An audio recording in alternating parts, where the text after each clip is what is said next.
Good morning, real estate enthusiast. And so I'm going to try to write on a whiteboard today. I find that I learn better when I hear and I see and I do, all three combined. So I really want to be able to assist you the best way possible. So I'm going to go ahead and write down some of my highlights, because today I'm going to tell you the three main reasons why investing in storage facilities are one of the best asset classes to invest in. And so I talk a lot about different operations. I love commercial real estate for many different reasons. But right now I'm focusing on storage facilities and providing you the top three reasons why storage facilities are one of the best asset classes to invest in. So I'm going to talk about the first one.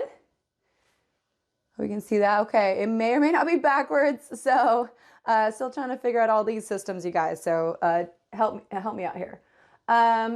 You can lock out your tenants. So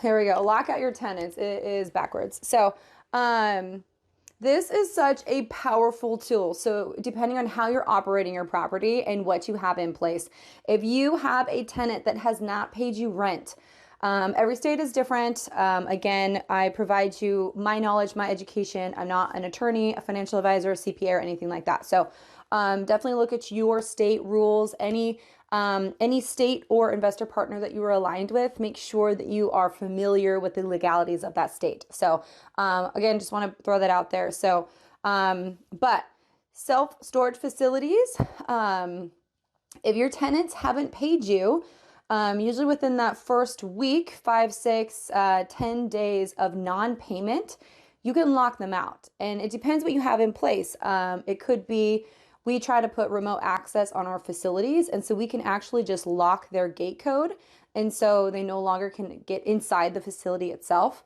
Some owners, they'll actually go to the facility and put a double lock on the unit. But what this does, it's my favorite thing, because if someone's not paying, you don't want them to move out in the middle of the night. You don't want them to keep having access to their facility because they're paying for a service. And so you have the ability to lock them out, to trigger a phone call from them. And so it's just a great way, instead of chasing them and sending letters and texting and everything like that. It's such a seamless way that we're allowed to be able to get our tenants' attention. And so I love this. Some people might have different emotions about it, but I love it because they're paying for a service. They haven't paid. We're able to make it so they can't access that service. And then they call, they make a payment, and there you go. Now you have access to your unit again, and we move forward. So I love this opportunity to be able to lock out tenants. Number 2 is your leases are short term. They're usually about 30 days. So when you have tenants sign up, your leases in place are for 30 days. That's in my experience, they're all 30 days. And so what that is you put a lease in place, you have everything there, and it renews every single month. And so this really opens up a lot of flexibility. So obviously your tenants have the ability to move out. They can be there for 3 months and there's no repercussion. So it's great for the tenant side of things, where they come in for short term. We try to make sure that our tenants, instead of a security deposit, they pay 2 months in advance. So we don't have a 30-day turnaround, because they can move in and 30 days later move out. And that is not beneficial for an owner. So we try to do 2 months up front. So at least we have 2 months of rent. So then if they move out in 60 days, at least we've gotten a little bit from that, and we don't owe them anything back. There's no security deposit. There's nothing like that. So, but it works on both sides. So if you have a tenant that's just like causing disrupt, isn't paying on time, is just leaving a mess, is causing damage, you can provide them a notice to vacate, because the leases are for 30 days. And so within 30 days, you can have them out. And vice versa, if the tenant just needs to be there for 3 or 6 months, they just put in their 30-day notice and they can leave. And there's no proration, there's no anything, because they're just 30-day leases. And so it's seamless, it's easy. And usually people put their stuff in and they're there for years, and it just keeps renewing every 30 days. Third point that I'm going to point out right now is low operating expenses.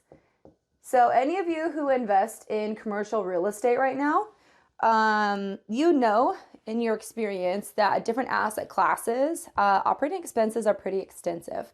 And a lot of asset classes, usually you can expect to pay about 50 to 70% of income on operating expenses. That's pretty high. The beauty of commercial real estate is you can still, earn a living off of that 30 to 40% of 30 to 50% of income that's coming in, but your overhead is a lot higher. You have a lot of personnel, you have a lot of softwares, a lot of maintenance. You just have a lot of things on the operating expenses, so the expenses are higher and a little bit more extensive. When it comes to storage facilities, it's really low. You can take very minimal individuals to run a storage facility. It's part of the challenge is if you only have like a couple hundred units, it's really a part-time job. So finding someone who can do all of the things for a short amount of time, could be a challenge. So low overhead, low operating expenses is amazing. And if you're more efficient, storage facilities, we underwrite at 30%. 30% operating expenses for our storage facilities. But if you operate it more efficiently, if you're able to negotiate different prices, if you get a couple facilities under the same, same maintenance crew, same materials ordered from the same place or the same software program, you're able to kind of combine some of the expenses. You can actually decrease that. So you have an opportunity to even have lower operating expenses depending on how efficient you are. But on average, they're 30% of your income. And so that's wildly different than 50 to 70%. So it's such an amazing opportunity to be able to have a lower operating expense, lower complexity, lower obligations for the operation side to be able to run your storage facility. So just to recap, these are the three top things that I love about storage facility investing. And one is the ease of locking out your tenants to trigger payments. So you don't have that chasing your tenants and following up with them and all of that stuff that's not fun as a landlord. You can just lock them out, trigger a payment, and move on for the next month. Your leases are short term. It provides so much flexibility for the tenant and for the landlords to have shorter termed leases and low operating expenses. Obviously, that is more money in your pocket, less to manage as an owner and a manager, and obviously always opportunities to decrease that as well. So I hope this was helpful. Stay tuned for my next video and teaching you all things storage facilities and commercial real estate. Thanks.